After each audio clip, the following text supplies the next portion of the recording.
Hotel Emak. Kisah akan berfokus pada seorang perempuan yang akan kita panggil saja Ica. Di awal cerita, kita akan diperlihatkan Ica yang sedang mengalami kecelakaan di hutan yang sangat tidak ia kenal. Pada saat itu, Ica tampaknya agak linglung dan tidak ingat apa-apa. Ica pun berjalan-jalan untuk mencari bantuan hingga tiba-tiba melihat seseorang yang Ada tampaknya sedang bapak-bapak teman-teman. mengawasinya. Tapi belum apa-apa orang itu keburu kabur. Perhatian Ica tertuju pada papan yang menunjukkan ke arah sebuah toko, yang mana tepat di bagian bawah papan itu terdapat sebuah poster orang hilang. Mengikuti petunjuk jalan, Ica pun tiba di sebuah toko yang mana di sana poster orang hilangnya bertambah satu. Masuk ke toko, Ica disambut oleh pemilik toko yang akan kita panggil saja Jupri. Aduh Di sana, gantengnya. Jupri mengaku kalau ia tidak memiliki telepon. Tapi bohong. Namun, Jupri berkata kalau ia berjanji akan membawa Ica ke tempat di mana ada telepon kalau Ica mau membantunya membersihkan toko.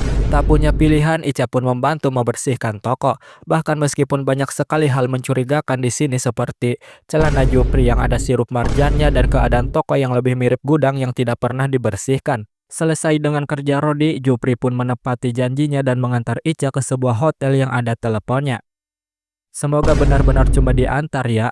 Singkat cerita, tibalah mereka di hotel yang dimaksud yang mana di sana posternya makin banyak.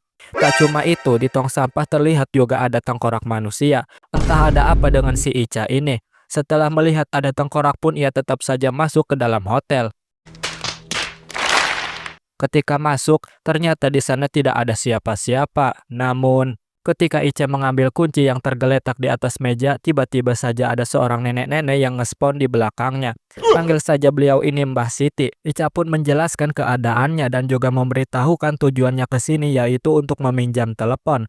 Tapi ya, mana mungkin akan semudah itu. Mbah Siti bilang kalau teleponnya rusak dan baru akan diperbaiki besok, jadi Mbah Siti menyarankan Ica untuk menginap di sini. Namun Mbah Siti berpesan agar Ica tidak boleh masuk ke kamar nomor 24 apapun yang terjadi. Setelah meletakkan barang-barangnya, Ica lanjut masuk ke kamar mandi.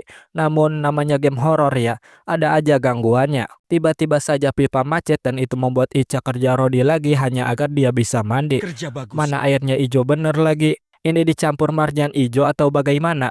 Selesai mandi, Ica bertemu kembali dengan Mbah Siti yang sedang berdiri di ruang security. Mbah Siti pun berkata kalau ia telah memasang banyak CCTV tersembunyi dan sekali lagi mengingatkan agar Ica tidak masuk ke kamar nomor 24. Ica tidak tahu apa yang ada di kamar itu dan tidak tertarik untuk tahu juga.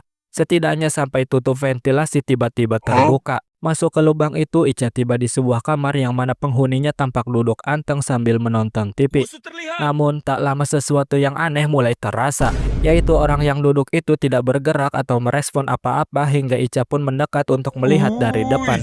Alangkah terkejutnya Ica melihat orang yang ada di hadapannya telah disconnect, aka sudah meninggal. Merasa ada yang aneh, Ica pun bergegas kabur, tapi ketika Ica kabur, Mbah Siti tiba-tiba muncul dan mengejarnya. Dalam upaya pelarian itu, Ica masuk ke dalam lubang ventilasi dan berakhir jatuh ke ruang bawah tanah.